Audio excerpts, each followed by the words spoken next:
Alright, so we have our search form and we're able to type something in and fetch the results. But now what we want to do is get those results into our application, into the results component. Alright, so if we go to our appstore.js file, we want to create a function that's going to fetch the results. And actually, this items here should be set to results. Okay, and then down here we'll create a function called getResults. Oops.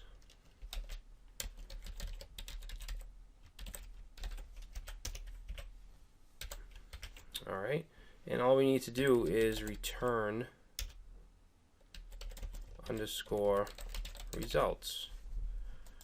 Alright, so now what we'll do is go to our app component, and up here in the get app state we're going to set results to app store dot get results. Okay, and that should put it in our state. What we want to do now is pass them into our search results component. So right here we're going to pass in results, and we'll set that to this dot state dot results. Alright, and that'll make it so that we can access them from within that component as a property. So let's save that and go into search results, and we're going to have a heading here. So h2 class name, say page header.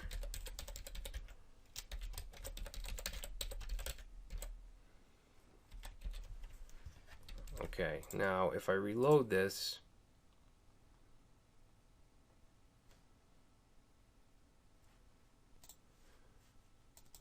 you'll see that this results heading is going to be here no matter what, even when we first come to the application, and we don't want that.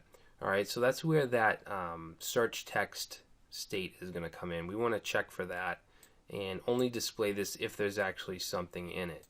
So in our app store, we already created it here, search text, and we're setting it when we actually search. Alright, so what we want to do now is create a getter for that, so get search text.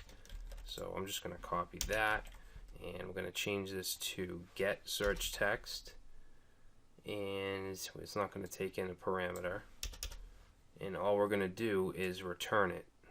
Okay, so we'll go like this, return search text. Alright, and then we're going to go to our app component and add that in as a state. So search text app store dot get search text. Okay, so now we should have that. Now we want to pass that into the search results. Okay, so we'll say search text. Actually, let me just check something real quick. Yeah, search text, and then we're going to set it to this dot state dot search text. Alright, so now inside of our search results, we can now search for that. We can actually test for that. So we're going to go above the return here, and let's do if.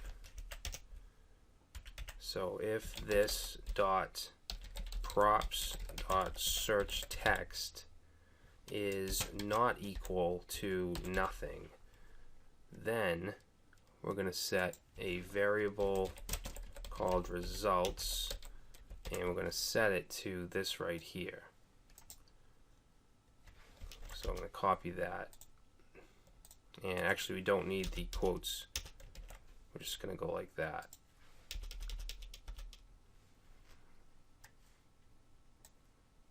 Okay, and then what we're going to do is add on an else as well. Wait a minute, that's not right. We want to put it here. Okay, and then we're going to say else, So if there is something there, or I'm sorry, if it is equal to nothing, then we're going to set var results to nothing. And then down here, we're going to output the results. Okay. So now we can go back and you can see that that result isn't there. If I search for something, there it is. And we can go a step further and add the search text to that string. So we'll say results for, and then we'll pass in this dot props dot search text. Okay, and we'll reload this. So now if we search for, let's say, hello world, we get results for hello world. Okay, now we want to loop through the results and display them. So we're already passing them in. You can see where we have our search results component, we have our results coming in right here. So what we can do is map through those. So right under results, we're going to open up some curly braces, and we're going to say this dot props dot results dot map, and then in here we're going to say function, and that's going to take in result and an index, and then we're going to return another component called result. We're going to pass in the result and also a key is going to be equal to the index. Alright, so we'll save that. Now we need to create that component. So let's create result.js. Whoops.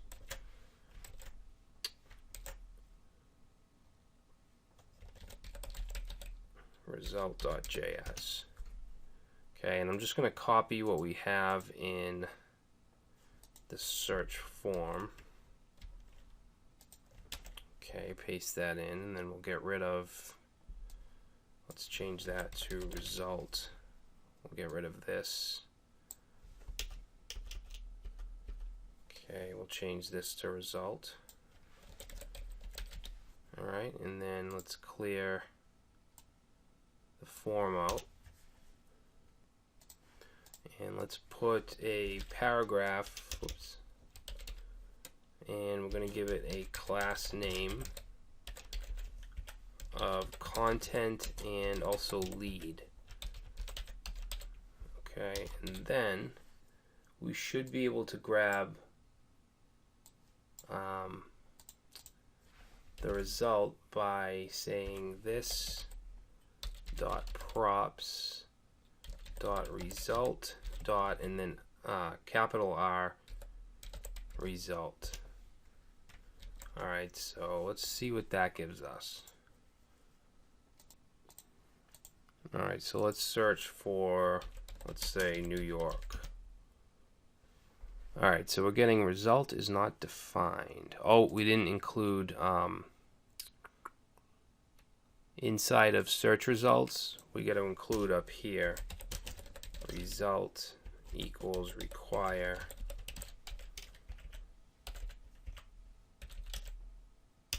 just dot slash result dot JS.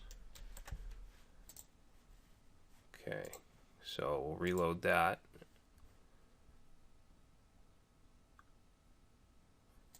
Okay, so let's pass in New York.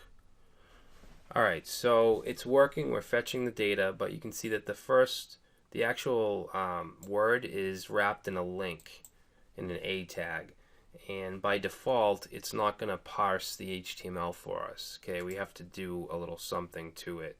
So let's go back to result, and what we're going to do is we're going to add an attribute to the paragraph called dangerously set inner HTML. It's kind of long. So dangerously set inner HTML. I believe it's, yeah, that looks right. And then we want to do a double curly brace, and then inside there we're going to do double underscore HTML, and then we're going to set the result to that. So we're going to grab this. Okay, we can get rid of those and paste that right in there. And I believe that'll make it so that it can actually parse the HTML for us. So we'll reload and we'll go ahead and say New York, and there we go. So we're getting the word itself, and it's going to be linked to the DuckDuckGo website, or the result, but it also gives us a couple results ourselves. Alright, if I click that, it takes us right there. Alright, so our application is working.